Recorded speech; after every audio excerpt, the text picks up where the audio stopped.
যখন হজরত নূহ আলাইহিসসালাম সেই বিশাল নৌকা তৈরি করছিলেন, তখন রোজ এক বৃদ্ধা মহিলা তার ছোট্ট একটি পোটলা নিয়ে সেখানে আসতো আর জিজ্ঞেস করতেন, বাবা কবে রওনা হব?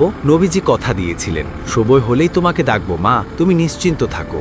তারপর সেই ভয়ঙ্কর দিন এলো। আসমান জমিন এক করে মহাপ্লাবন শুরু হলো। তাড়াহুড়োয় হজরত নূহ আলাইহিসসালাম কিন্তু ওই বুড়ি মায়ের কথা বেমালুম ভুলে গেলেন। তুফানে সব তছনছ হয়ে গেল। পানি কমার পর নবীজি ভয়ে ভয়ে শহরে ফিরে এলেন। এসে তো তিনি চারদিকে ধ্বংসস্তূপ, অথচ ওই বুড়ি মায়ের ভাঙা কুড়ে ঘরটা যেমন ছিল তেমনই দাঁড়িয়ে আছে। ভেতরে মিটমিট করে আলো জ্বলছে। নবীজিকে দেখে বৃদ্ধা সহজ গলায় বললেন, কিরে বাবা, নৌকা কি তৈরি?